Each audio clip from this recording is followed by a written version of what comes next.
Soyez bénis ce matin. J'ai une pensée pour chacun de vous. Et dans ce temps d'adoration, je sentais vraiment que Dieu est en train de nous dire quelque chose. Et la prophétesse du Seigneur nous a confirmé et ses paroles. Merci, Padre Gilles, le sieur, qui, moi, un simple vermisseau de Jacob, et tu as eu confiance en moi de me laisser partager avec le peuple de Dieu en Europe. Je serai reconnaissant pour toute la vie et aussi les serviteurs que Dieu a placés auprès de toi et tout ce grand peuple de Dieu, ton épouse Mireille qui est une femme extraordinaire. Merci pour ce que nous sommes en train de vivre ici et à Yvetot, en Normandie. Peut-être qu'il paraît anodin ou simple, mais je vous le dis en vérité, ce n'est pas une chose simple. On est en train d'écrire une autre page d'histoire. J'ai une pensée pour mon père. Comme vous voyez, je suis en noir. Mon père nous a devancés. Et ce mercredi, qui vient de se passer le 8 octobre, il est né en plus un 8 octobre. Alors, il nous a devancé le 8 mai plutôt, mais il est né un 8 octobre 1946. Ça, c'est pas simple. Un 8, il est décédé un 8, il est venu au monde un 8. Nous savons le chiffre 8, c'est le chiffre de la circoncision. Effectivement, ça a été sa vie. Et il est mon beau-père, mais il m'a élevé comme un fils. Et j'ai son ADN spirituel, celui qui nous a donné la base de la foi. Hier soir, on a été dans cette veillée qui est prélude à l'enterrement d'aujourd'hui. Mais je voulais honorer sa mémoire, mais en prêchant l'évangile. Parce que je me mets à sa place. S'il était à ma place, dans cette conjoncture de mission que je suis ici en Europe, il allait dire, je vais prioriser le royaume de Dieu. Ce n'est pas facile de choisir la douleur, entre la douleur, les peines, et de s'élever dans la gloire de Dieu. Et pour moi, c'est le plus grand message de toute ma vie que je vais prêcher ce matin. Je n'ai jamais prêché autant, parce que là, je suis en train d'écrire une nouvelle histoire. Ce matin, je vais vous parler d'un mystère. Le titre que vous pouvez écrire ce matin, c'est le royaume pourpre de Jésus face au royaume des ténèbres de ce monde. Le royaume pourpre de Jésus face au royaume des ténèbres de ce monde. Nous avons deux grands royaumes qui sont en face de l'autre. Nous avons deux grandes civilisations qui sont en face de l'autre. J'aimerais bien que vous écoutez ce message, qu'il soit enregistré, qu'il soit publié, parce que c'est un message qui va marquer le temps et l'espace. Nous allons dans Jean chapitre 19, du verset 1er au verset 5. Vous allez voir l'accomplissement d'une prophétie, mais en même temps le début d'une nouvelle histoire. Pourquoi j'ose dire le royaume pourpre de Jésus? Nous savons que la couleur pourpre signifie la royauté. C'est aussi le symbole de gloire. Et cette couleur a une histoire. Il faut savoir la composition du pourpre est faite dans le code des couleurs entre la combinaison du code bleu et le code rouge. Le code bleu et le rouge, en les combinant, nous avons la couleur pourpre. Comme je vous ai dit une fois, j'ai 4 figures paternelles. Un d'eux était tanneur. Il faisait la tannerie, c'est-à-dire il prenait les peaux des bœufs, des moutons ou des cabris, il les transforme et après il va leur donner des couleurs. Je voyais comment il composait les couleurs pour trouver d'autres couleurs. Mais je ne savais pas que tout cela avait un sens. Pourtant, tout cela va prendre une dimension dans ma vie avec cette révélation sur ce royaume pourpre que nous devons construire. Cette nouvelle civilisation pourpre que nous devons construire. Regardez comment Dieu travaille. Il travaille dans cette décode. Dans Genèse chapitre 1er, verset 1er, il dit au commencement, l'Esprit de Dieu se mouvait au-dessus des eaux. Ici, nous avons une superposition. Nous avons deux mélanges. Un mélange hétérogène qui nous semblait avec une vision d'avoir un mélange homogène. Les deux codes couleurs, c'est le ciel qui est connecté avec la terre. Et le mot Adam, qui est l'homme que Dieu a pris de la terre, signifie terre rouge. Et l'Esprit de Dieu, ou l'eau qu'il a bâti cette matière pour lui donner une forme, c'est la couleur bleue.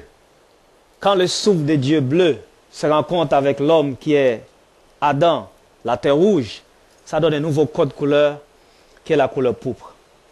Et dans cette maille d'histoire des civilisations, nous allons voir que le tabernacle de Moïse, dans le désert, avait ces trois codes couleurs. Bleu, rouge et pourpre. Le mot pourpre, dans un langage beaucoup occidentalisé, c'est ce qu'on dit le violet ou le mauve. D'après les archéologues et des recherches scientifiques, cette couleur est née à Canaan. Les Canaans, ou encore les Cananéens phéniciens, ce sont eux qui ont découvert le secret de cette couleur à travers les huîtres, à travers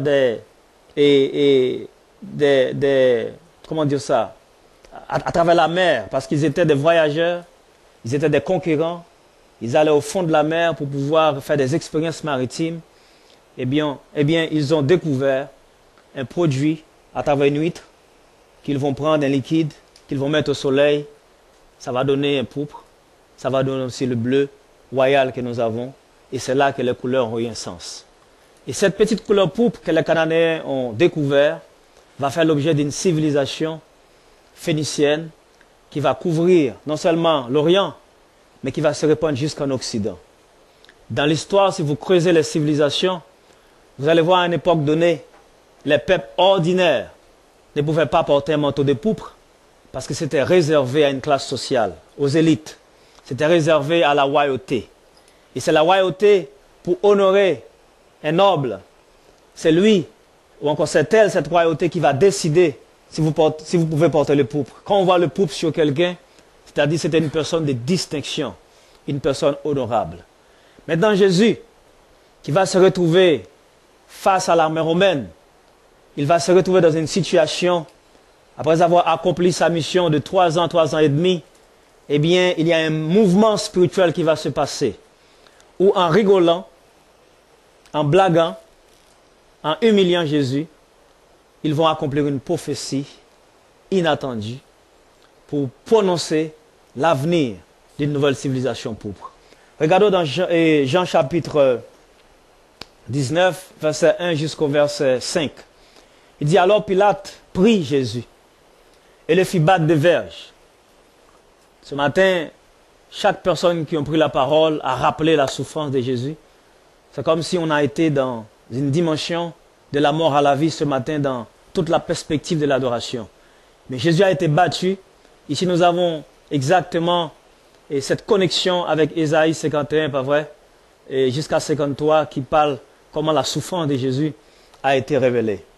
Il dit, les soldats tressèrent une couronne d'épines qu'ils posèrent sur sa tête. Non seulement il a été battu de verges, mais en même temps, on a mis une couronne sur sa tête. Même si tout cela paraît anodin de manière négative, eh bien je vous dis, je vous révèle ce matin, on est en train de couronner un roi, on est en train de placer un autre royaume dans le monde spirituel, et nous sommes le produit de ce royaume spirituel.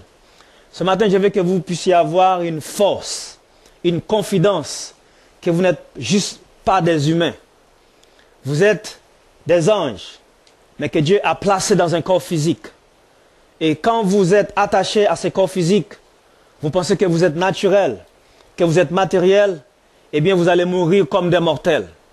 Dieu nous a appelés pour vivre et mourir comme des dieux. Un Dieu avec un petit D face à un grand Dieu dans l'armée d'un grand Dieu avec un grand D. Si Dieu est ton Père, il s'appelle Dieu, tu ne peux pas être mortel. Parce que tu portes l'ADN et le sang de ton Père. Allô? Voilà pourquoi il vous appelle dans un ordre plus grand. Pourquoi je dis c'est le message le plus puissant que je vais prêcher de toute ma vie? C'est parce que je suis en train de vous dire, vous devez transformer et transcender des dimensions. Dis à ton voisin, transcende de dimensions. Sors d'une dimension pour aller dans une autre dimension. C'est ce que l'homme de Dieu Arnaud a dit ce matin, frayer un chemin pour le peuple. Vous allez voir qui va frayer ce chemin. Jésus l'a frayé, mais il vous appelle à en continuer.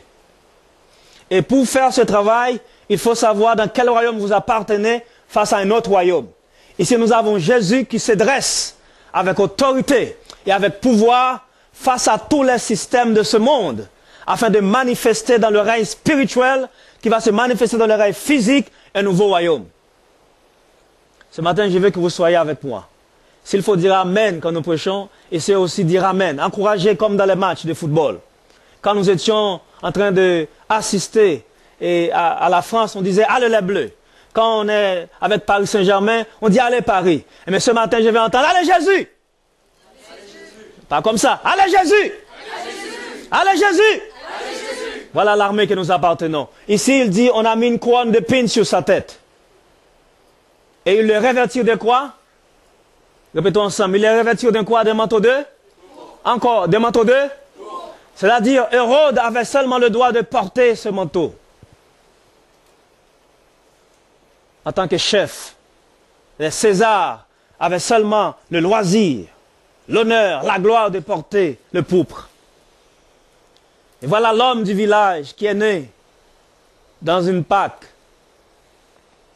L'homme qui est né dans une situation humiliante. Il n'avait même pas un hôtel pour le recevoir. Mais le manteau va sortir du roi, de l'homme le plus important de l'époque. Et le transfert de pouvoir va se faire sur Jésus. Répétons ensemble à ton voisin, il y a un transfert de pouvoir. Il y a un transfert d'autorité. S'il vous plaît, dis-le avec puissance, comme des gens qui sont vivants. Il y a un transfert de pouvoir. Il y a un transfert d'autorité. Alléluia. Il faut prendre cela. Il faut être convaincu de cela. Il ne faut pas marcher juste parce que je mange, je vis, parce que je vis. Il faut avoir une conviction de la vie. Répétons ensemble, nous sommes nés pour une conviction de la vie. Et ça, on doit le démontrer. Alors, regarde ton voisin, dis-lui une conviction de la vie. Fais comme moi, une conviction de la vie. Fais tes deux mains comme ça, une conviction de la vie. Parle avec conviction. Prie avec conviction. Parle avec conviction. Jeûne avec conviction. Marche avec conviction. Répétons ensemble, nous sommes un peuple de conviction. Alléluia. Mettez-vous debout, regarde ton voisin encore. Dis-lui, tu es un homme de conviction. Ou c'est une femme, tu es une femme de conviction. Il est temps de marcher avec conviction. Il est temps de servir Dieu avec conviction. Il est temps d'adorer Dieu avec conviction. Il est temps de prier avec conviction. Il est temps de courir avec conviction. Alléluia. Répétons ensemble, nous sommes un peuple de conviction. Encore, nous sommes un peuple de conviction.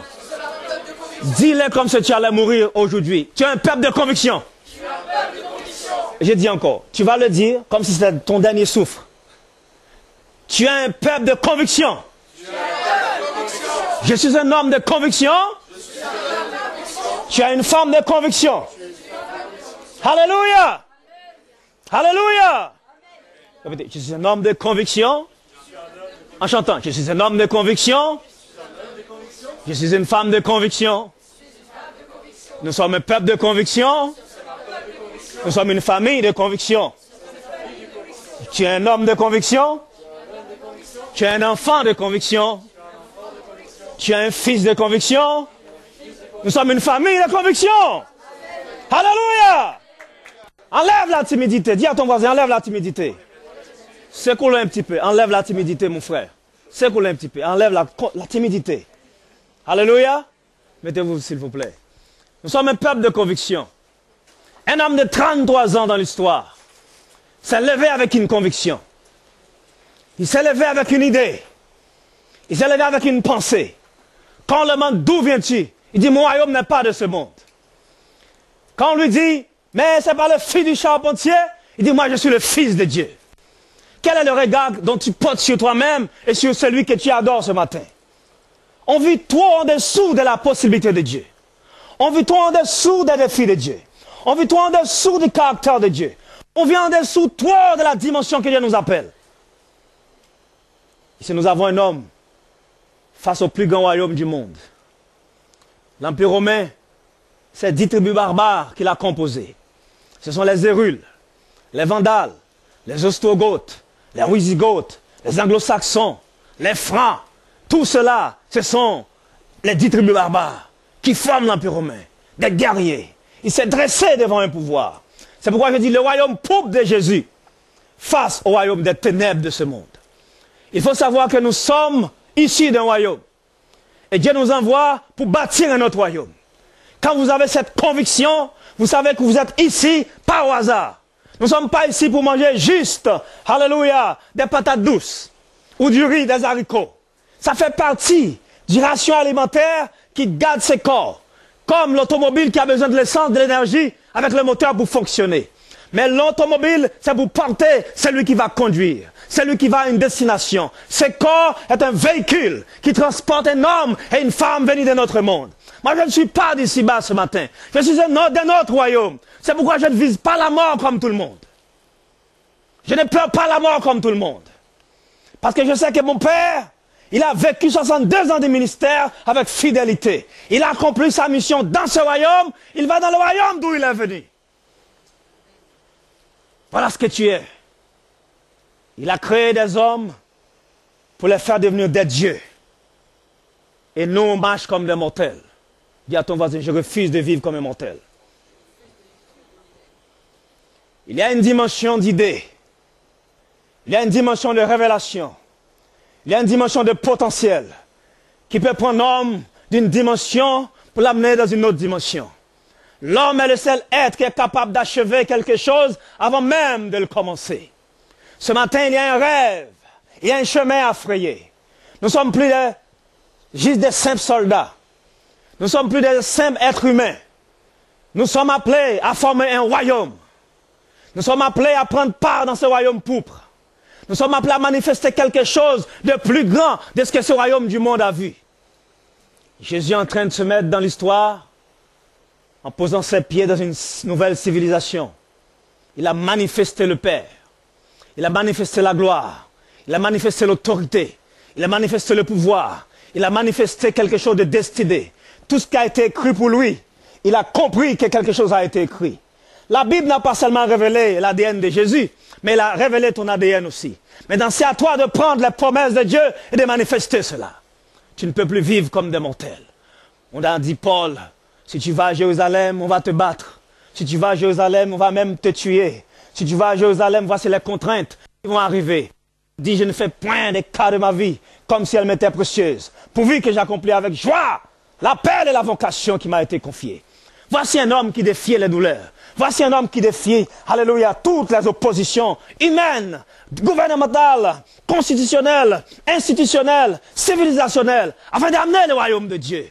Aujourd'hui, Dieu a besoin des hommes qui se transcendent, des hommes qui se lèvent, qui soient conscients qu'il est venu dans ce monde pour accomplir une mission. J'ai eu conscience de cette mission quand j'avais 8 ans. J'ai dit, je vais faire le tour du monde avant mes 30 ans.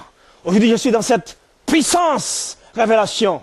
Une révélation qui a été prédite il y a plus de 45 ans. Je marche dans cette civilisation. Je marche dans cet appel. C'est pourquoi je ne prends pas ici comme une vacance. Je prends ici une énorme mission. Une parole qui a été dite il y a 47 ans. Une femme qui avait prié. Il faut un enfant qui va impacter le monde. Voici l'enfant devant vous. Alléluia. Vous avez cette capacité d'amener en existence ce qui n'existe pas. Parce que vous êtes prêts à vous transcender. Dis à ton fils. Dis à celui qui est à côté de toi. Il est temps de transcender. Il est temps de transcender. Vous transcender veut dire ne plus vivre comme la société vous aimez dans un aquarium. Transcender veut dire sortir de la boîte qui vous emboîte. Transcender vous dit sortir de cette enveloppe qui vous oppresse. Entrer dans la liberté parfaite pour embrasser cette décode. Nous sommes tous rouges. Car nous étions dans le péché comme le cramoisi. Mais quand le code bleu touche notre code rouge, cela se transforme en un nouveau code de vie. Et c'est ce que Jésus a fait. Il a tout donné en tant qu'Adam. Alléluia.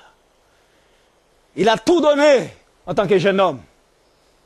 Il a donné son temps, son argent, sa passion. Il y a plus de 30 ans, quand je disais, j'allais faire le tour du monde, on m'a rigolé. Parce que ceux qui étaient avec moi, ils me voyaient dans leur environnement. Ils me voyaient dans cet environnement pauvre. J'habitais dans une petite maison à Port-au-Prince. Quand l'eau tombait, c'est comme si c'était dehors, quoi. Il me voyait par rapport à ça, pendant que moi je me voyais vers le tour du monde. Comment tu te vois aujourd'hui? Ces enfants, vous pouvez vous voir très loin. Et ce que vous voyez maintenant, c'est ce qui va arriver. Je suis dans cette incarnation de cette prophétie. Qu'est-ce que vous voyez ce matin? Vous voyez comme une pauvre femme qui est peut-être le RSA. Vous voyez comme un pauvre homme qui touche 1500 € par mois ou 1200 €. Vous êtes cet homme qui vous voit limité avec 1500 ou 5000 € par mois. C'est comme ça que vous imaginez votre vie, votre budget de vie, votre dimension de vie, avec la petite maison que vous avez, avec la petite voiture que vous avez, avec, oui, j'habite dans un village ou encore dans une petite ville de Saint-Valéry, dans une petite ville de la Normandie, dans une petite ville de France, et je sors, je rentre, je sors, je rentre. C'est toute la perspective que je veux de la vie ou encore que j'ai de la vie. Ou bien vous allez vous transformer en un aigle en disant je peux voler. Rien n'est impossible. Je suis un missionnaire. Dieu m'a appelé de faire le tour du monde. Dieu m'a appelé de prêcher l'évangile. Dieu m'a appelé de manifester quelque chose de différent. Dieu m'a appelé de combattre l'injustice. Dieu m'a appelé de me lever dans ma société. Dieu m'a appelé pour devenir une femme d'affaires qui va impacter, qui va créer des entreprises. Dieu m'a appelé comme jeune homme qui va manifester. Comment vous voyez-vous ce matin? Jésus a confronté son Adam dans toute sa dimension. Et là, il va transcender. Il est plus bleu à part, il est plus rouge à part, il n'est plus même le code noir de Noé. Vous savez que le code noir, c'est Noé qui l'a inventé. Dans Genèse chapitre 9, je vous ai expliqué cela. Et c'est ce code noir que Hitler a pris pour faire Mein Kampf. Il a développé la différence des couleurs des races. J'étais à Caen sur l'invitation de Jean-Michel et sa belle épouse Mélina. Eh bien, c'était une journée fantastique. Je vais prendre une autre dimension de cette civilisation. Eh bien, pour que la Shoah d'Hitler, d'autres corps de groupes, de communautés ont été aussi tués, qu'ils soient des Noirs, des Cyclanes et d'autres groupes ont été aussi massacrés en Europe. Eh bien, il a développé l'idée qu'il y avait une race supérieure. On revient inférieur. Tout ce que nous vivons aujourd'hui vient de cet ordre pyramidal. C'est pourquoi ce matin, je viens en Europe, dans ce continent qui a restaurer l'ordre pyramidal qui sortait de l'Orient pour l'amener en Occident. Je viens de vous dire, l'Église a une mission aujourd'hui, débriser ni l'ordre de Noé, qui est le code noir, débriser tout ordre rouge qui est à part, tout ordre bleu aussi qui est à part, pour former une nouvelle civilisation qu'on appelle la civilisation pourpre. C'est là que Jésus veut nous amener. C'est plus la pyramide, mais c'est un cercle. Il veut dresser une table. C'est ce qu'il a dit. Il veut réduire l'huile de nos têtes. Et nos coupes doivent déborder. Il veut aussi que l'Église soit consciente. Que des jeunes soient conscients. Que vous avez une mission. C'est à vous d'écrire la nouvelle civilisation. C'est à vous de jeter dans un livre la vision de Jésus pour le monde. Il n'y a personne qui va le faire. Les anges ne viendront pas le faire. Mais c'est vous, l'Église, qui doit vous asseoir. De commencer à penser comment vous voulez la France de demain. Et d'avoir osé de l'écrire, de le signer et de dire ça, c'est le testament que nous déclarons pour l'avenir. Les hommes qui ont laissé l'Europe vers le XVIIe siècle, quand ils se sont arrivés en Amérique, en Virginie, ils ont fait une prophétie. Ils disent, cette terre, nous déclarons que cette terre soit une terre de mission, que le monde entier viendront pour adorer Dieu en Amérique. Et c'est ce qui se passe. Répétons ensemble, tu as le pouvoir de prophétiser et de terminer et de déterminer l'avenir de l'humanité en Christ. Ici, nous avons un homme qui est né d'une femme, mais qui a compris qu'il n'est pas de la terre. La terre a été juste un véhicule pour porter cet homme. Le Nelson Noël, c'est pas ce que vous voyez ici. Le Nelson Noël est à l'intérieur de moi. C'est Nelson qui est en train de parler maintenant. Si tu prends l'homme ordinaire, quand il termine de parler, il s'assit, tu vois, c'est un homme innocent. Un homme simple. Mais quand je me mets debout, je manifeste d'où je viens. Je viens du Père. Je suis le Fils de Dieu, créé à l'image de Dieu. Je me sens un roi, je ne me sens pas inférieur à personne. Mais je me sens frère et sœur de tout le monde. Est-ce que vous êtes prêts à avoir cette confiance en vous? De ne pas laisser, c'est la maison qui définit qui vous êtes. Aujourd'hui, c'est votre carnet banque, compte en banque qui définit votre classe sociale. Moi, je vous dis la vérité, c'est l'onction que tu portes qui définit ta classe sociale. Je dis, c'est l'onction qui détermine cela. C'est l'autorité de Christ en vous, l'espérance et la gloire qui détermine cela. Pas ton environnement. Est-ce que nous sommes là? Il est le Dieu qui protège. Jésus, homme né d'une femme. Il y a un transfert de royaume. Répète à ton voisin, il y a un transfert de royaume. Il dit, tu ne le sais pas? Tu ne l'as pas vu? Il y a un transfert de royaume depuis 2000 ans. Ici, là, nous sommes en train de vivre un transfert de royaume. Couronne d'épines. N'est pas n'importe qui a dressé la couronne. Les soldats romains. Répétons ensemble. Ils vont dresser la couronne de ma gloire. Quand ils ont mis Pierre en prison, ils ont dressé sa couronne de gloire. Quand ils ont battu Paul, ils ont dressé sa couronne de gloire. Les persécutions, les oppositions spirituelles et sataniques, en train de dresser ta couronne de gloire. Mais si tu refuses d'affronter, si tu refuses de combattre, si tu refuses d'opposer, ta couronne de gloire sera sans dresser.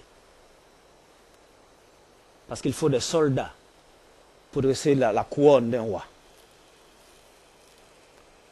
On ne devient pas roi en Christ et sacrificateur en Christ en s'asseyant sur une chaise. Si tu vois que tu es assis toujours, ça dit que tu es à l'école. Alors, tu commences à accomplir ton destin dans cet environnement, c'est quand tu commences à avoir la passion de là où tu vis. Il faut une église locale. Est-ce que chaque personne ici peut avoir la foi de dire, je vais ouvrir une réunion de prière dans ma maison pour gagner ma ville? Alors? C'est ça la mission.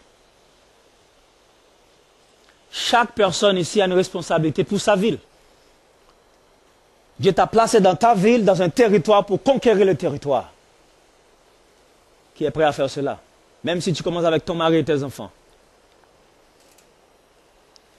Ici, chaque jeudi, nous sommes à Saint-Valéry. Mais on peut faire autant dans d'autres villes. On peut faire autant dans ta ville. La famille Grasse. Graziella. Chaque jeudi, on est tous en prière. Et vous faites des petites prospectus, vous dites, j'ai une réunion chez moi de prière, je vous invite. Vous allez voir. Vous allez voir. Vous faites un an tout seul, la deuxième année, il y a quelqu'un qui va venir. 4 personnes vont venir. Après, il y a quelque chose. On n'est pas des chrétiens du dimanche. L'église est un atelier pour des armées. Ici, c'est des soldats qu'on forme, pas des fainéants. Regarde ton voisin, dis-lui, le temps de fainéantisme est fini. C'est le temps de l'armée. Allô? Allô? Moi, je suis un général dans cette armée. Allô? Tout le monde dit, oui, chef!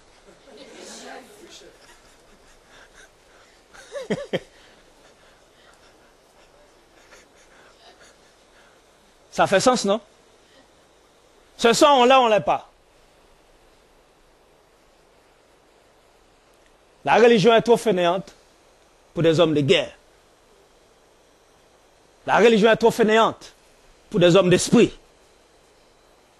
La religion est trop petite pour des femmes qui veulent se lever pour devenir. Parfois vous dites, Pasteur Gilles est trop dur. C'est un homme qui a fait l'armée. Il a compris les principes de l'armée. Dans l'armée, on ne se plaint pas. On avale sa souffrance. Comment je peux commencer une mission comme ça? Parce qu'il y a un décès. Oui, c'est mon père. Il m'a élevé. Comment je peux laisser cela et partir? Je ne tiens pas le disciple de Christ. Il dit, laissez les morts ensevelir leurs morts. Allô? Êtes-vous prêts? Entrer dans la mentalité du royaume de Dieu? Si je crois dans l'éternité, qu'il a servi Dieu, qu'il va au Père, le corps qui reste, c'est juste un cadavre. C'est de la poussière qui reste. Et je dois me concentrer sur la vie. Parce que j'ai une mission. Oui, je le pleure. Oui, ça me fait mal. Mais il a accompli sa mission. Maintenant, je suis en train d'accomplir le mien ce matin. Allô? Est-ce que vous êtes prêts à entrer dans cette dimension où on pleure pour tout, on se plaignit pour tout. On n'a pas d'eau, on se plaint. On n'a pas de pain, on se plaint. Êtes-vous capable de faire 3 jours sans manger en France? Sans boire? Sans manger? Êtes-vous prêts à ça?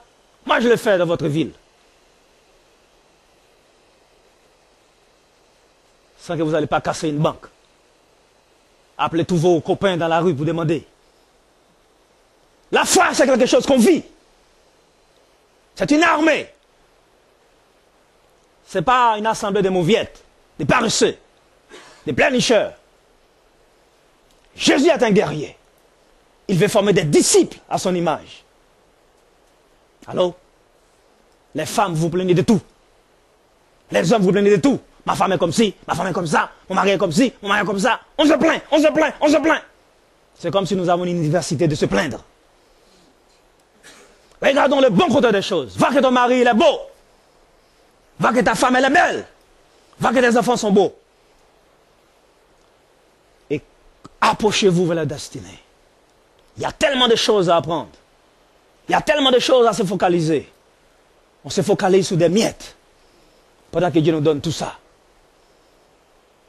Alléluia. Je n'ai pas entendu d'amen ce matin. C'est qu'amen ou amen? Ça, c'est l'évangile. Sinon, la mort de Jésus n'a plus de sens. C'est une guerre spirituelle. C'est un homme qui sort d'un continent, d'un monde, pour venir conquérir notre monde. Et il a envoyé des hommes et des femmes pour l'aider à conquérir ce monde. C'est un combat spirituel. Un combat d'idées. Un combat d'opinion. Un combat de conviction. Un combat de civilisation. Pour que l'Europe soit judéo-chrétienne, il y a des hommes qui ont accepté d'être brûlés par le feu. D'être mangés par des lions dans le Colisée à Rome. Malgré on est en train de les brûler, ils disent Alléluia, pardonne-leur, parce qu'ils ne savent pas ce qu'ils font. Ils n'avaient plus la haine en eux, mais ils avaient le pardon, ils avaient la gloire. Ils avaient compris qu'il y a quelque chose qui va plus loin de ce qu'on voit, de ce qu'on peut ressentir. Est-ce qu'on est prêt dans notre génération à transcender cela? À vivre cela? Il y a des femmes, ils ont pris leurs enfants pour les tuer devant eux. Change ta foi, sinon tue tes enfants. Ils ont dit, il n'y a pas aucun problème. Tu peux tuer mes enfants, mais ils ont la vie éternelle.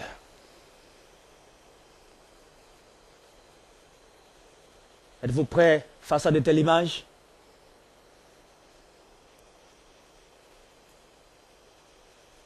Il y a des couples. On a séparé ces couples.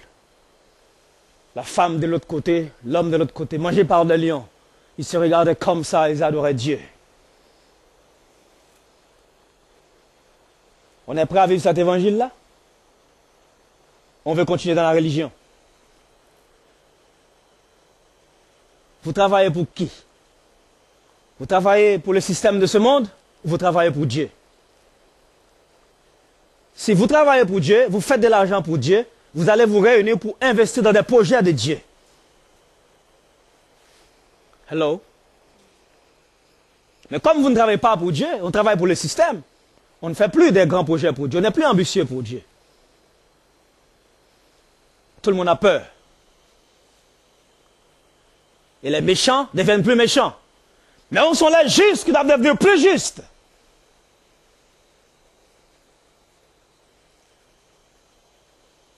Jésus, face à une perspective,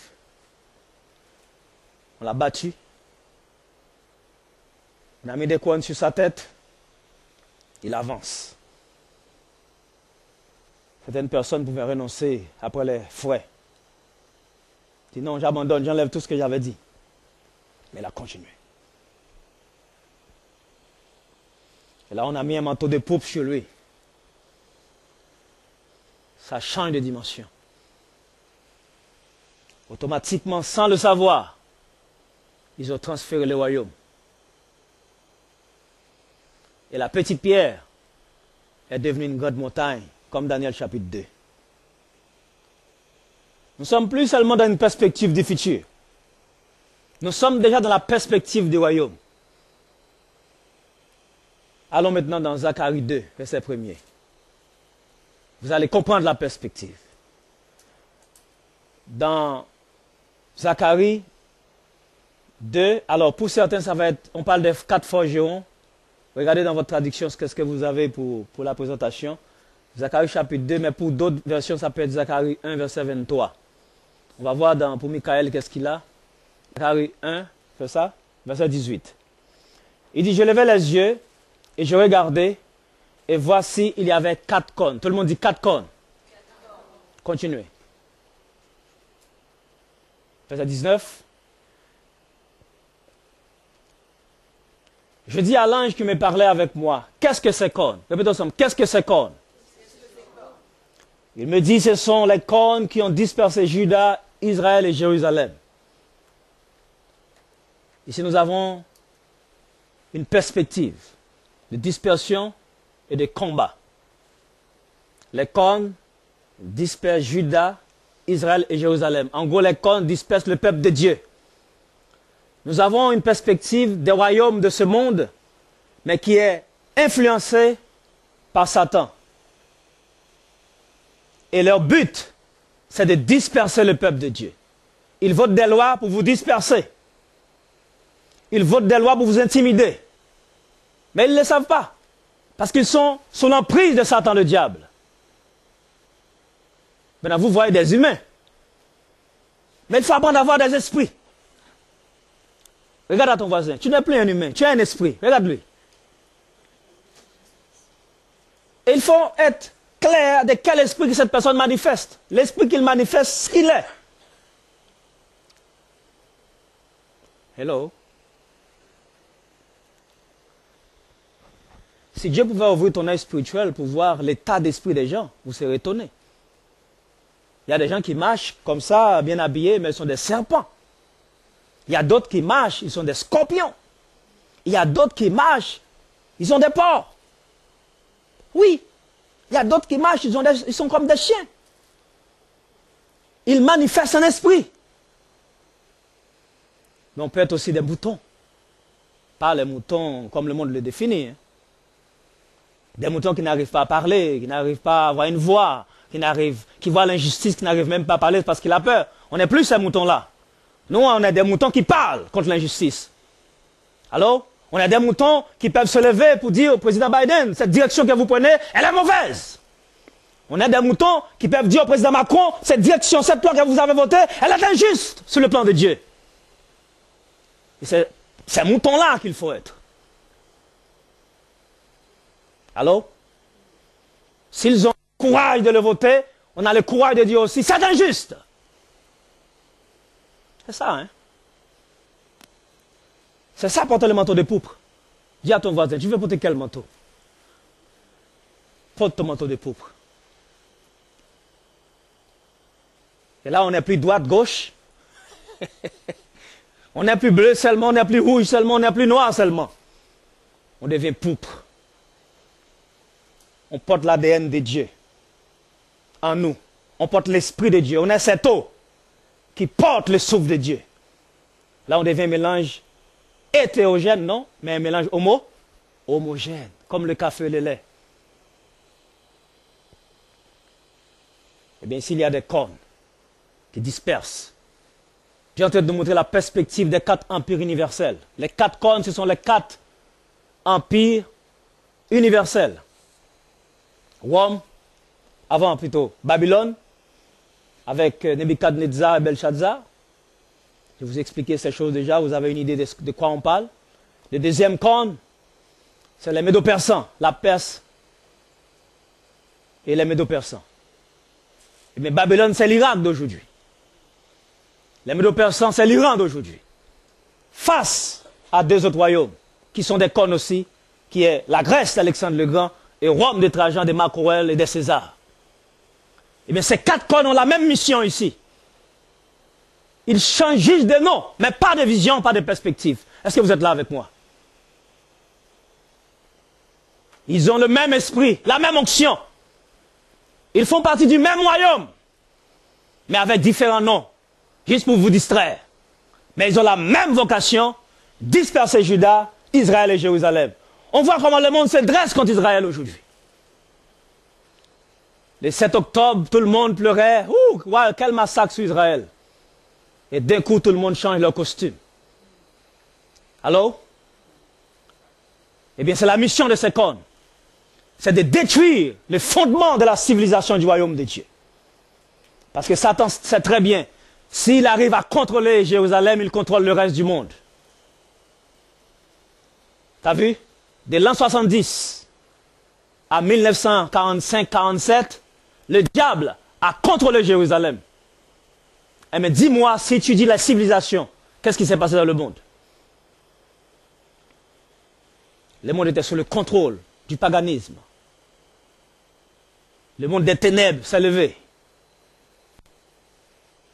En 1947, l'État d'Israël s'est refondé, célébré en 1948. Et aujourd'hui, nous sommes face à un dilemme. Ici, ce n'est pas seulement Israël physique qui est attaqué par le diable. C'est toute l'Église qui est en train de s'être attaquée. Vous ne le voyez pas? Dis à ton voisin, nous sommes en guerre. Nous sommes en guerre. Pas le temps de dormir. Nous sommes en guerre spirituelle. Cette guerre est pire qu'une guerre nucléaire. Cette guerre spirituelle. C'est des hommes et des femmes qui meurent sans être malades. Ils sont attaqués par des cancers, attaqués par des maladies, attaqués par des accidents. Ça, c'est le combat spirituel de Satan. Mais où est l'Église qui va frayer ce chemin? Où sont les soldats? Ce n'est pas frayer un chemin. C'est comme la Deuxième Guerre mondiale, quand on était à Caen. C'est quand tous les Allemands ont pris contrôle de la Normandie. Et des soldats viennent pour frayer un chemin. Ils savent peut-être qu'ils vont mourir. Peut-être ils sont très insignifiants. Un soldat est très insignifiant dans une grande armée. Mais il dit quand même, je m'apparais à position. Et ils ont pris le drapeau et l'ont planté. Qui va planter le drapeau du royaume? Il faut le drapeau du royaume à l'Élysée. Qui va l'implanter? Quelle femme, comme Jeanne d'Arc, qui va implanter le drapeau de la liberté? Pas n'importe quelle liberté, la liberté de prostitution, qui fait de nos pays devenir des camps de prostitution comme à Babylone, comme à Sodome et Gomorrhe. Mais des hommes qui se dressent contre ces idées-là, qui disent ça, Dieu a détruit Sodome et Gomorrhe pour ce type de péché, nous sommes contre. Et nous portons notre drapeau. Prison ou pas, la mort ou pas, bastonnade ou pas, persécution ou pas, on défend les idées de Dieu, avec conviction. Si tu n'es pas prêt pour mourir pour tes convictions dans le royaume de Dieu, tu n'es plus un fils de Jésus. Je ne dis pas d'aller vous faire exploser ici. Il s'agit de défendre des idées qui ont porté l'Europe, des valeurs que des hommes comme Truman avaient écrit sur la démocratie. Ils avaient dit, la démocratie sans Dieu ne sera plus de démocratie et elle sera une anarchie. Aujourd'hui, l'Europe tourne dos à la démocratie qu'est les pères fondateurs. Il y avait un Français, il y avait un Allemand, il y avait aussi un Italien. Ils oublient ces valeurs qui ont fondé l'Europe. Ils ont même peur aujourd'hui de dire que l'Europe est fondée sur des racines chrétiennes et judéo-chrétiennes. Et c'est pourquoi quand vous dites que vous n'êtes plus rien, vous ne croyez plus en plus rien, vous êtes laïque parce que vous ne croyez plus en plus rien, eh bien c'est normal, vous allez être conquis par d'autres civilisations. Et c'est ce qui va vous arriver. Bientôt, vous allez avoir des enfants français qui sont bouddhistes, qui sont d'autres religions, parce que vous avez rejeté vos valeurs de foi. Eh bien, d'autres nations vont conquérir votre foi. À moins que vous vous leviez, vous dites, Il faut Christ partout dans ce pays. Il faut un nouvel ordre dans ce pays, dans ce continent. Qui va le faire? Vous les Français, vous les Européens, Dieu vous attend au rendez-vous. Les pasteurs qui prennent l'église juste comme une cathédrale. Les pasteurs qui prennent l'église juste comme une petite boîte d'entreprise. Parce qu'ils ont voulu gérer leurs dîmes, leurs offrandes. Ils ont peur de prêcher la vérité. Ils ont peur de se mettre debout pour défendre des valeurs de justice. Et bien vos églises sont fermées bientôt. Il n'y aura pas le choix. Ça va être le choix entre la vérité face aux cornes, ou bien on devient des forgerons. Je vais vous montrer cela. Je ne prêche pas un évangile de soupe. Allô? Et j'ai vu votre père spirituel, pendant 40 ans, il s'est mis debout comme un soldat dans cette région. Il a été attaqué et traité de gourou. Moi, je dis, ici en Europe, je n'ai jamais vu un homme intègre comme Gilles. Je ne le dis pas parce que je lui donne des violons. Hein. Je n'ai pas ça dans mon sang. Mais j'ai vu un homme droit dans ses convictions. Qui se met debout. Et là, je suis venu pour vous dire, il est temps de vous lever. Qu'il vous traite de gourou ou pas, il faut vous manifester le royaume de Dieu. Il faut accepter de mourir pour vos convictions en Christ. Il faut des hommes solides aussi. Pas des prédicateurs qui tremblent, qui sont en train de poser des questions 20 000 fois. Tu vois la vérité et tu refuses de voir la vérité. Non, on est des leaders dans une armée. Regarde à toi, dis-lui c'est une armée. C'est oui chef ou pas. Notre mentalité de liberté rationnelle, quand c'est nos affaires, on ne rationne pas. On décide. Quand c'est les affaires de Dieu, on a 20 000 questions. Vous dites oui, c'est mon père spirituel. Vous êtes prêt à vous dire va au champ? Est-ce que les soldats discutent les opinions? Dis-moi dans quelle armée que les soldats discutent avec les chefs. S'il est ainsi dans un ordre naturel du monde, imagine un homme qui est revêtu de l'Esprit de Dieu. Il dit on va à droite, on va à droite. Ça ne veut pas dire qu'il ne peut pas avoir de vos opinions. On peut dialoguer, on a tout l'Esprit de Dieu pour prier. Mais là, à un moment donné, il faut que quelqu'un tranche. Sinon, on ne peut pas être leader. On ne peut pas être aimé de tout le monde. Je ne viens pas prêcher ici pour que vous m'aimiez. Alors, je viens de faire ma mission. Après, je me retire. Vous êtes content, c'est votre affaire. Vous êtes fâché, c'est votre affaire. Mais je prêche ce que Dieu m'a donné de prêcher. Ça, c'est le leadership des hommes qui ont besoin de tenir debout dans un monde de ténèbres pour faire jaillir la lumière face à l'obscurantisme des hommes. Alors, Dieu est un Dieu de tonnerre aussi. Ce n'est pas tout le temps donne des sucres. J'ai vu que vous avez chanté Jésus est tonnerre. Mais c'est le tonnerre qui parle ce matin. Il peut être un Dieu de marteau, de feu. Ça veut dire dans Somme 18, il se déplace dans des flammes de feu. Mais qui va se déplacer dans des flammes de feu? C'est des hommes qui acceptent d'être brûlés, consommés par la vérité. Et de devenir la vérité. Alléluia. Si tu veux être acclamé par des hommes, tu ne peux plus être un disciple de Christ. Jamais prêcher l'évangile pour mon ventre. Dieu en prend soin. Alors, je ne viens pas en Europe pour aller bâtir des châteaux en Haïti. Je viens dans ce continent pendant 22 ans. Je me suis tenu intègre face à mes besoins. Je vis une vie simple, même de pauvreté, afin de pouvoir parler de Christ avec hardiesse et éloquence. Ce matin, est-ce qu'on est prêt à recevoir ce manteau pourpre? Pour être couronné de ce manteau, il faut mourir quant à la chair. Es-tu prêt, Arnaud? Es-tu prêt, Jérémie? Des jeunes hommes comme vous, dans les cinquantaines, vous voulez mourir comme des humains? Vous voulez transcender votre génération comme des hommes? Soyez un Charles de Gaulle dans l'église. Face à l'assaut des ennemis, il se met debout. Il a fait un discours qui rassemble le destin de la France. Où sont ces hommes dans l'église qui voient l'église en train de basculer de l'autre côté? Des esprits qui va faire un discours pour dire l'église, il y a une nouvelle direction. Je ne m'en rendrai pas comme Churchill. Je vous battrai dans les plages. Je vous battrai par terre. Je vous battrai avec vous dans les airs. Mais le peuple anglais ne se rendra pas. Quelle église qui dira, je battrai avec ce système. Mais on va se plus rendre face à vous.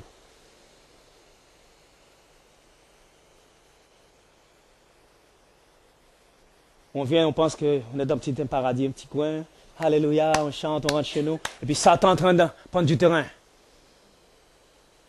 Il prend du terrain. Les anciens démons antiques sont en train de retourner. Bientôt, ils peuvent mettre des lois. Vous n'avez pas le droit de parler de la Bible. Vous ferez quoi? Si vous n'avez pas été entraîné par ce type de message, vous allez faire quoi? Vous allez voir la parole de Dieu comme un roman. Non, ce n'est pas un roman. C'est un livre prophétique qui décrit le destin de l'humanité. Ici, il dit il y a une guerre, une confrontation. Le prophète Zacharie, plus de 800 ans avant Jésus, il a eu cette vision. Il a dit, écoute, je dis à l'ange qui me parlait avec moi, qu'est-ce que c'est ces cornes? Il dit, ce sont ces cornes qui ont dispersé Juda, Israël et Jérusalem. Ici, il parle en parabole des royaumes de ce monde, qui est contre la vision de l'Église, qui est contre les plans de Dieu. Est-ce que vous allez vous associer, vous soumettre à eux?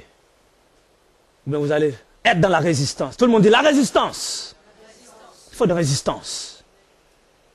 Si ces hommes ont le courage, le kilo d'aller dans leur télé, empoisonner, pour dénigrer votre Dieu, vous devez avoir le kilo aussi de demander aussi un contre-courant, de vous mettre aux médias et de donner vos convictions sur une société, sur une civilisation que Dieu veut dans le plan de Dieu. Si vous n'êtes pas capable de faire cela, je vous dirai une chose, hein, mais je suis respectueux. Allô?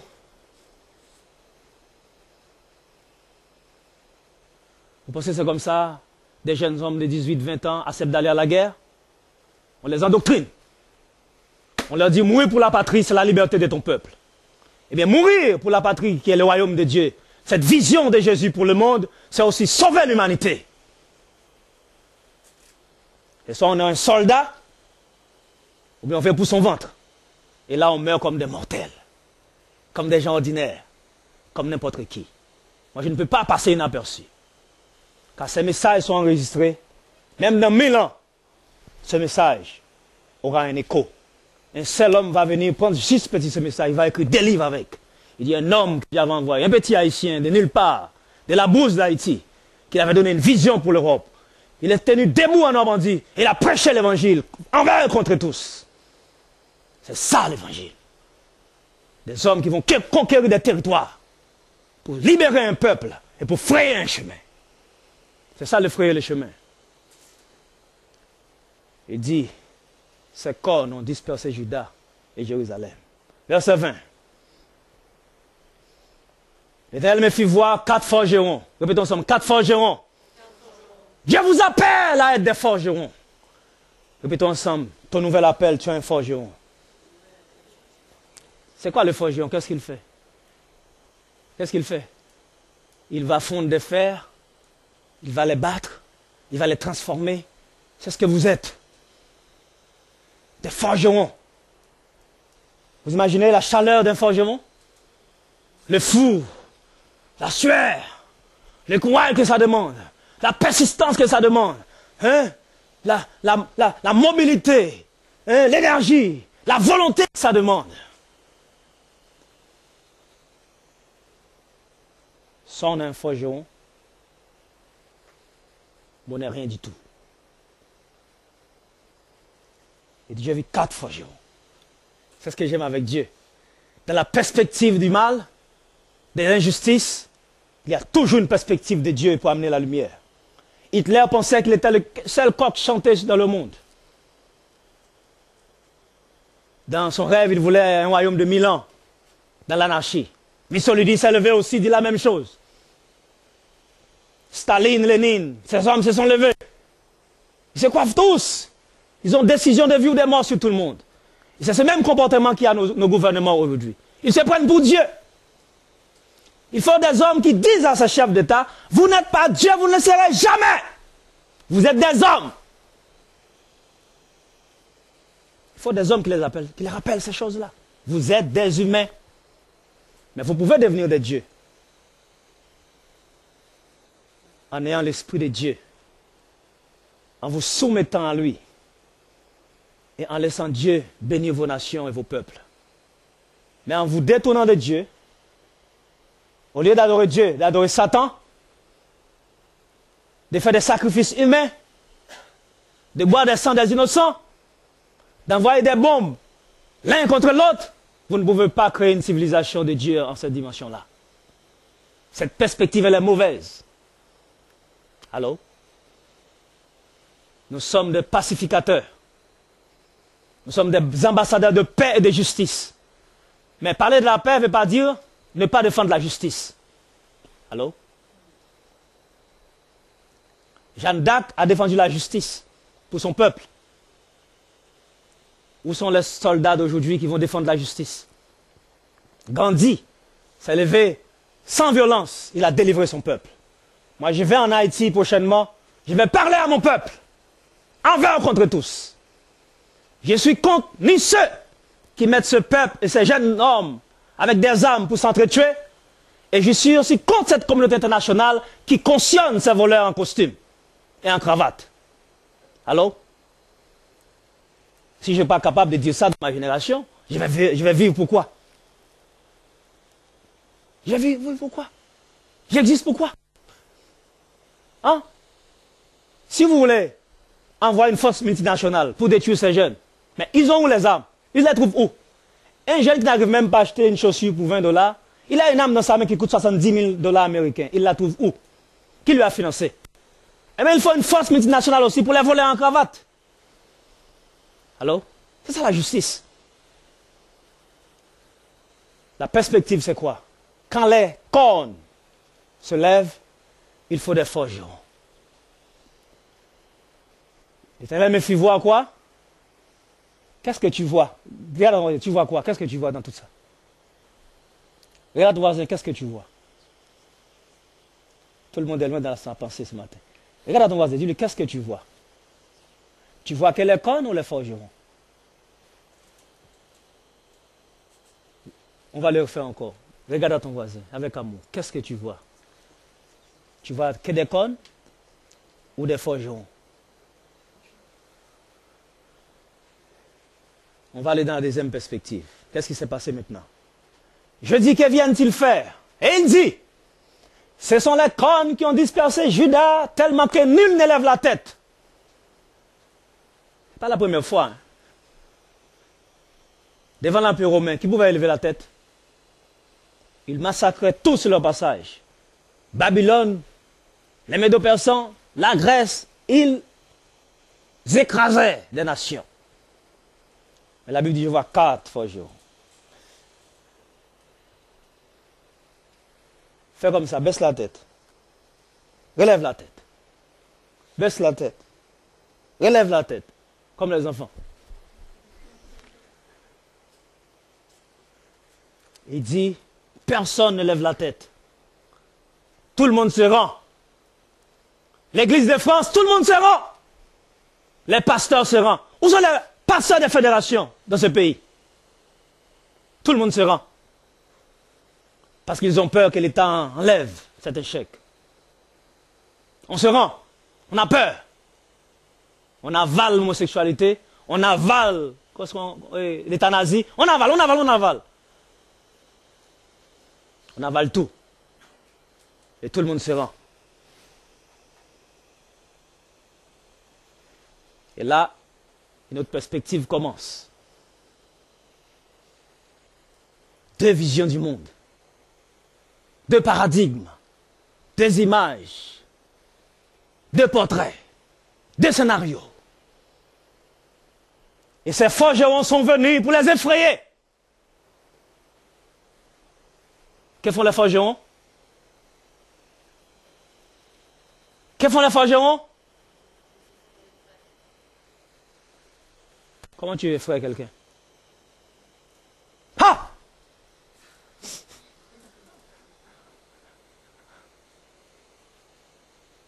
Mais si tu fais... Ça s'est effrayé? Ah! T'as vu ceux qui font le rugby?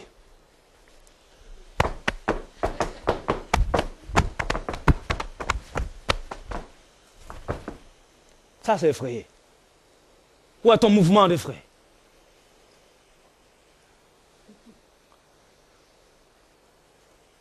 Tu effraies quoi dans ta vie? Qui tu effraies? Qui tu fais peur? Quand on vit Paul, on sait que Paul va venir dans une ville, la ville était en branle. Allô? Quand c'est Pierre va passer quelque part, tous les esprits étaient en colère. Jésus se lève dans une barque, va frapper sa barque, il avance, il avance. Il a mis ses pieds sur les côtes. Et Satan a parlé, qu'est-ce que tu viens faire me persécuter avant le temps? Il dit, tais-toi! Oh s'il te plaît, envoie-moi dans les ports, va là-bas! Je délivre cet homme. Dans Ephésiens 4, verset 8-9, il est monté en haut, il a amené des captifs et il a fait des dons aux hommes. Il dit le même qui est monté, il a été dans les cieux, dans les hauteurs. C'est le même qui est descendu dans les régions inférieures de la terre. Est-ce que tu es capable de monter et descendre?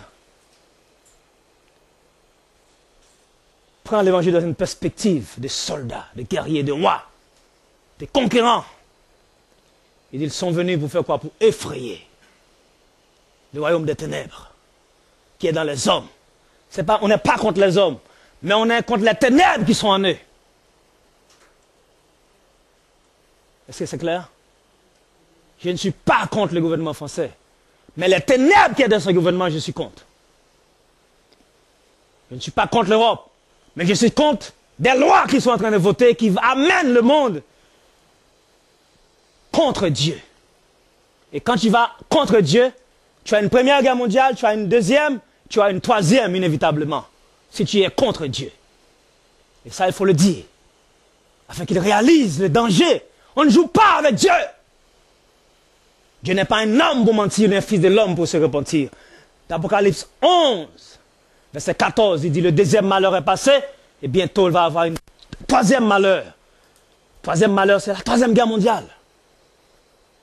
Si la deuxième a été horrible, imagine 80 ans après, avec le nucléaire, qu'est-ce qui va se passer? Regarde ce qui se passe en Ukraine. C'est juste une introduction de ce qui peut se passer. Si on ne se répand pas. Ce matin, ce n'est pas un message pour vous faire peur. Dieu m'a dit de vous montrer la réalité de ce combat. Je vais être presque fini. Il dit, pour abattre les cornes des nations qui ont levé la corne contre le pays de Juda afin d'en disperser les habitants. Tu entends? Pour abattre. C'est ta mission. Dans Jérémie 1er, il dit, je t'ai choisi pour abattre, pour détruire et pour construire des royaumes. On construit un royaume en restant en mutisme. On construit un royaume en restant chez soi, dans son petit boulot toute la journée, on rentre chez soi. Vous devez avoir de nouvelles perspectives comme disciples de Christ.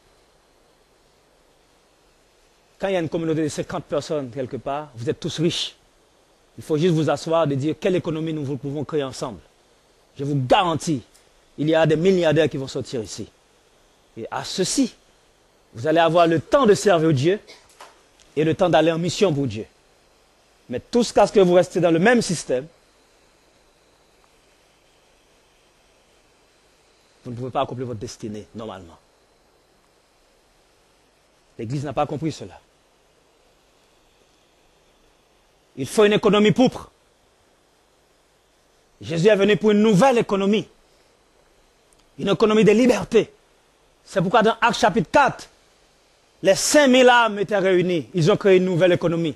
La Bible dit qu'il y avait plus d'indigents parmi eux, pas plus de pauvres. Je ne dis pas qu'ils avaient juste le côté humanitaire. Hein. Ils avaient annulé la pauvreté. Dis à ton voisin, annulons la pauvreté. Asseyons-nous ensemble pour parler d'une économie. Alors, c'est des gens des rues, des gens, des paysans, des pauvres paysans hein, qui ont fait ce travail. Ce n'était pas les nobles. C'est des gens ordinaires, mais qui ont compris la dimension de Dieu. Et Dieu a transcendé avec eux. Il dit, personne ne relève la tête. Mais les forgerons se sont levés. Dis à ton ami ou ta voisine, ton frère, ta soeur, dis-lui, sois un forgeron.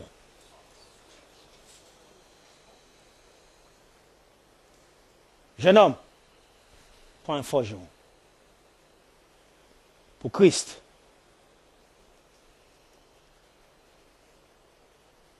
Verset 22. C'est fini? Je levai les yeux, je regardais, voici, il y avait un homme tenant dans la main un cordeau pour mesurer. Ici, ce message est une mesure de justice. Regardez dans l'Apocalypse pour voir c'est quoi cette mesure.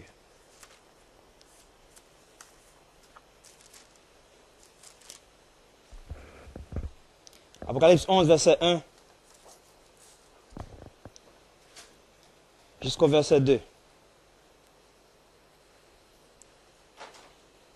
On me donna un roseau semblable à un bâton ou une verge, en disant, lève-toi à mes yeux le temple de Dieu, l'autel et ceux qui adorent. Verset 2. Mais le pavé extérieur du temple, laisse-le de côté, ou en dehors, ne la mesure pas, car il a été donné aux nations et elles foulent aux pieds la ville sainte pendant 42 mois. Ici, c'est le Moyen-Âge qui a été annoncé. 42 par 60, 1260 jours, qui a été 1260 ans que le monde a fait dans le Moyen-Âge, avant la Renaissance, avant les siècles des Lumières, etc. Et ce temps est en train de revenir sur nous. Si on reste dehors, dans le parvis, Dieu ne nous mesurera pas. Mais si nous sommes des vrais adorateurs qui adorent Dieu en esprit et en vérité, le Seigneur nous mesurera. Et pour conclure, Apocalypse 12,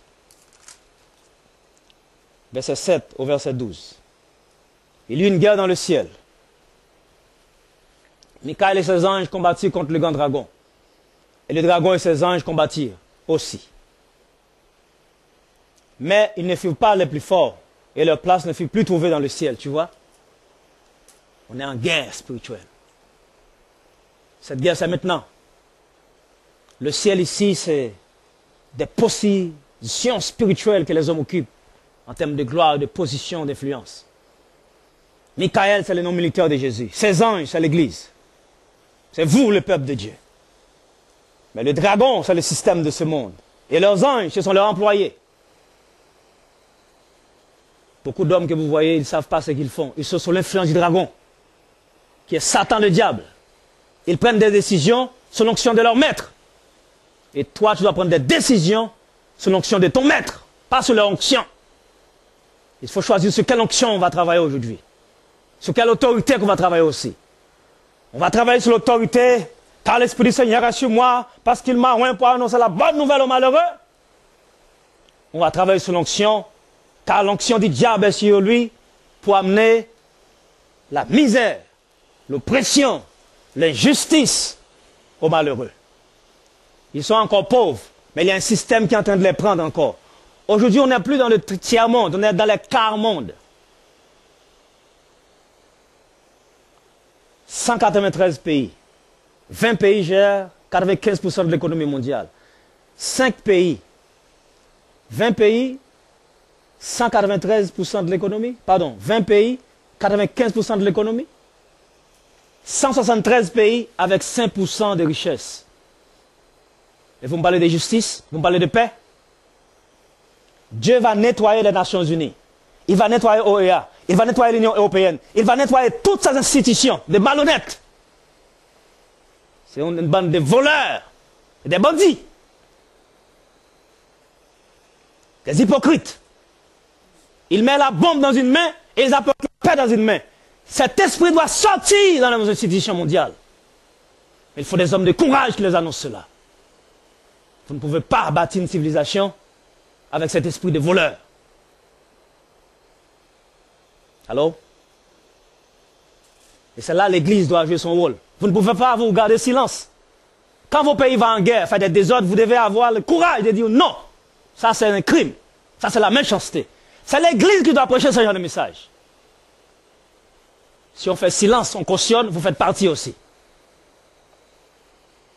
Qu'ils soient noirs ou blancs, rouges ou verts, tous, pourvu qu'ils sont cautionnés dans cette direction-là, ils sont tous des connes qui ont besoin des forgerons pour les résister.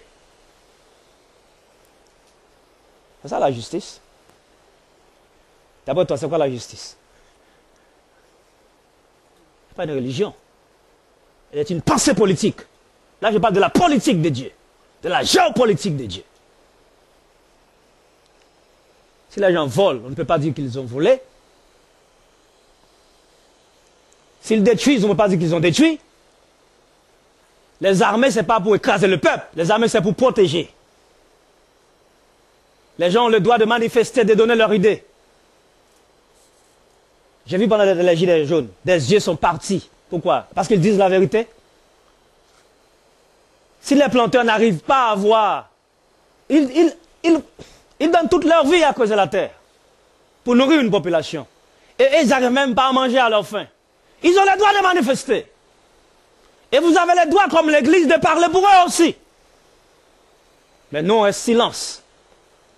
On assiste les événements comme on est au cinéma. Non, il faut être acteur. Des hommes acteurs.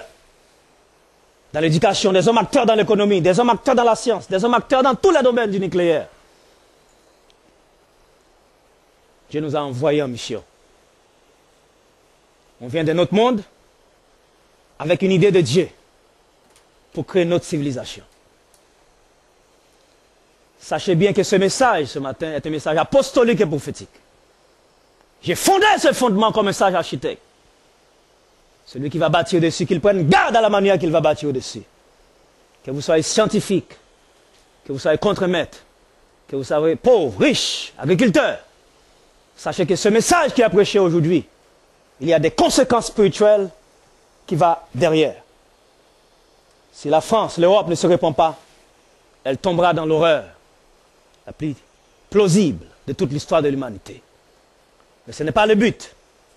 On est là pour prêcher, pour dire, répandez-vous que le royaume des cieux est proche. On est là pour dire, répandez-vous que la direction que vous prenez n'est pas la bonne. Revenez à Dieu. Si les États-Unis ne changent pas de sa politique sataniste, des pays pour l'homosexualité, Dieu va faire tomber les États-Unis dans la honte et dans le tremblement. Il faut d'abord faire qui annonce ces choses. On n'est pas prophète, pour je dis violent pour le gouvernement. On est prophète pour leur dire, si vous prenez cette direction, voilà les malheurs, les résultats qui vous arrivent. Voilà le rôle de l'Église, être une voie de justice dans la société. Vous êtes des forgerons.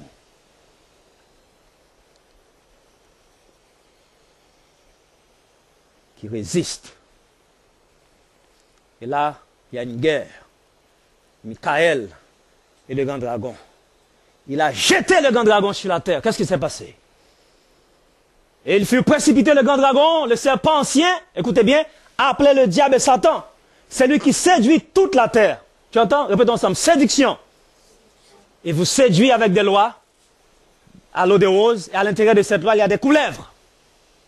On vous donne des petits pains, et on vous fait avaler les couleuvres. On vous donne des petits pains, et votre propre économie, l'Église.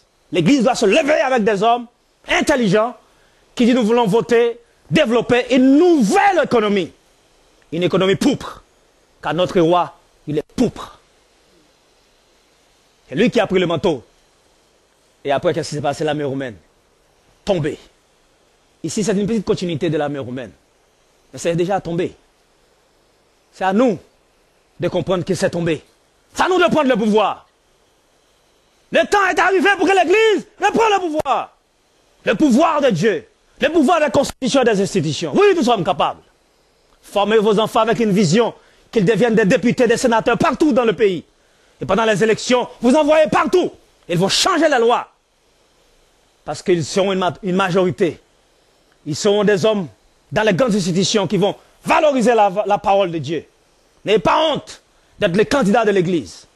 N'ayez pas honte de dire que je vais être sénateur pour changer la loi de la France, pour amener la justice éternelle jusqu'à l'Élysée. Un jour, Élysée aura des hommes de Dieu qui chantent et qui parlent en langue. Après, ils vont s'asseoir pour traiter les choses de la terre. Ils font ça dans des pays. Mais qui va le prêcher? Qui a le courage d'aller aux États-Unis de dire la même chose? D'aller en Asie, faire la même chose? C'est votre appel. Ne me regardez pas comme si j'étais de notre planète. Nous sommes du même planète. On est tous de Dieu venus dans ce monde pour une mission. Il dit, il est précipité. Satan qui nous accuse, qui nous séduit. Et puis il dit, il fut précipité sur la terre, 16 ans, il fut précipité avec lui. Ils sont déjà précipités par Jésus. Mais si on ne prend pas la position, les choses ne peuvent pas se manifester. Dieu a besoin de notre foi, obéissance et notre conviction. Verset 10. Et j'entends dans le ciel une voix forte qui disait, maintenant le salut est arrivé, tu vois.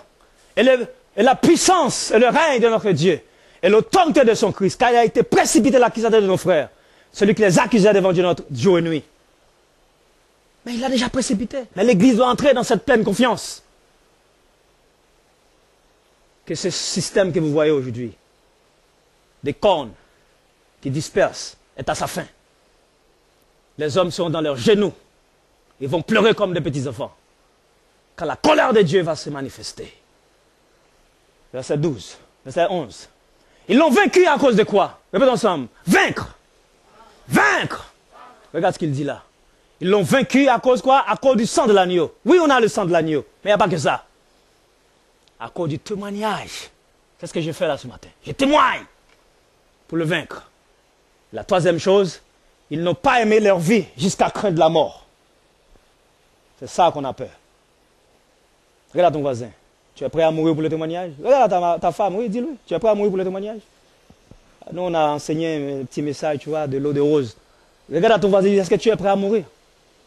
C'est ça l'évangile. Alors, pourquoi on envoie nos soldats pour mourir pour nos libertés? Parce qu'on croit dans la vie. Alors, on croit que nos soldats nous protègent. Eh bien, vous aussi, vous êtes des soldats de Christ. Il y a une nation aussi que Dieu a besoin de protéger. Vous êtes ces hommes et ces femmes qui doivent prier jour et nuit pour protéger le pays. Qui doivent vous lever pour le pays. Quand le pays va dans une mauvaise direction. Et le courage. Même cette petite église-là, nous pouvons prendre devant la mairie des Vito. Voilà ce que Dieu a dit, voilà ce que Dieu a dit. Nous faisons des petites manifestations aussi. La police nous fait courir, demain on vient quoi. Après les médias viennent, ils prennent. Et puis pasteur, je dis, mais oui, bon, nous on est dans la petite église d'Ivto, nous pensons que le pays doit aller dans une nouvelle direction. C'est comme ça on manifeste le royaume de Dieu. Il faut l'action. Oh non, j'attends le Saint-Esprit qu'il m'envoie. Il t'a déjà envoyé. Oh, il faut que je réfléchisse. Réfléchis quoi? Tout est dit ici. Tout est dit.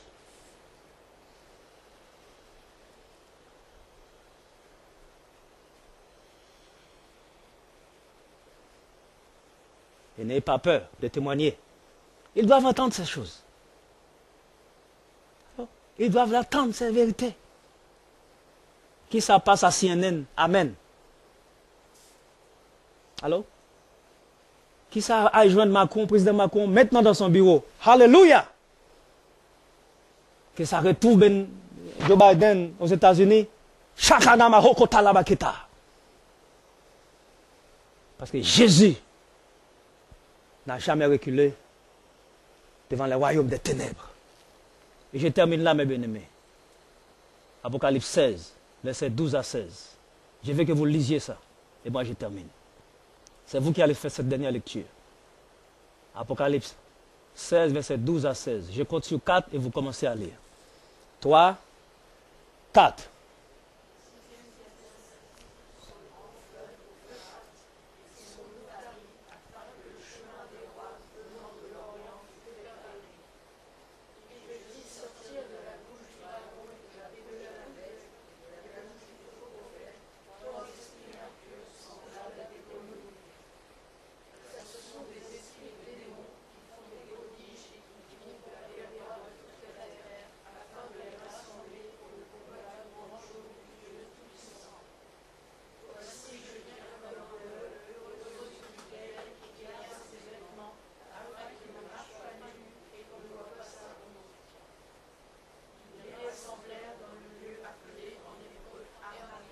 Tout est dit, tout est écrit. Il n'y a rien à expliquer. Vous n'êtes pas des enfants. Et c'est ce qui se passe actuellement. Que Dieu vous bénisse. Mettez-vous debout, je prie pour vous. Seigneur Dieu Tout-Puissant, toi Père adorable, Saint, toi qui es le Dieu des armées, dans Psaume 89, dans Psaume 58, tu nous as créés à ton image, tu nous as créés comme des hommes, comme des dieux, et nous mourons comme des mortels. Parce qu'on n'a pas pris le poids de cette responsabilité que tu nous donnes. Tu nous as dit de conquérir, de dominer le monde. Mais au lieu de faire cela, nous dominons les autres, nous détruisons les autres. Je prie Seigneur pour la repentance sur ce pays. Je prie pour l'amour que tu as dans ton cœur, embrasse ce pays. Permets que des cornes se lèvent, que des forgerons se lèvent face à ces cornes qui se lèvent, afin de les effrayer, de les abattre. Ce sont des esprits qu'on lie par la puissance de Dieu. Donne à ton peuple ce feu du Saint-Esprit, cette onction renouvelée, cette puissance renouvelée, afin de se lever pour la ville, afin d'avoir le courage d'avoir le maire, de prier avec le maire, de dire je viens prier avec toi. Je sais que le fardeau que tu portes comme magistrat est très lourd, mais il y a un Dieu qui peut t'aider. Et quand après ta prière dans son bureau, il voit que les choses qui étaient difficiles deviennent possibles, il dit je dois visiter cette servante. Et on des hommes et des femmes qui osent aller voir les autorités et de prier avec eux, de leur partager l'amour de la vérité. Et c'est ainsi qu'on va sauver les territoires. Nous chassons tout esprit qui se lève contre l'autorité de Dieu. Nous déclarons que le peuple de Dieu soit protégé. Tout esprit d'accident contre cette église, nous le chassons maintenant, car nous sommes plus que vainqueurs. Tu as essayé de nous mettre dans une situation pour empêcher que ce message soit prêché ce matin. Mais Dieu est victorieux. Alléluia. Il a protégé et il a délivré de la mort. Je déclare que la protection divine de Dieu soit sur vous. Que l'onction soit sur vous. Que la puissance soit sur vous. Que l'onction de Dieu, digne d'un forgeron, vous accompagne. Que vous soyez fort, puissant, ferme, confiant. Que Christ est en vous, l'espérance et la gloire. Que vous soyez forte, confiante. Que Christ est en vous, l'espérance et la gloire. Que vous soyez fort, forte et consciente que vous êtes fils et filles du roi des rois et du Seigneur des seigneurs. Que vous êtes sacrificateurs selon l'ordre de Melchisedec. Que vous êtes un ordre de justice et de paix de Dieu. C'est ça votre mission. C'est ça votre ADN et c'est cela votre acte de naissance et c'est cela votre destin. Que vous puissiez entrer dans ce nouveau manteau de Dieu qui vous transporte dans l'histoire de votre civilisation. Que vous ressemblez au Père.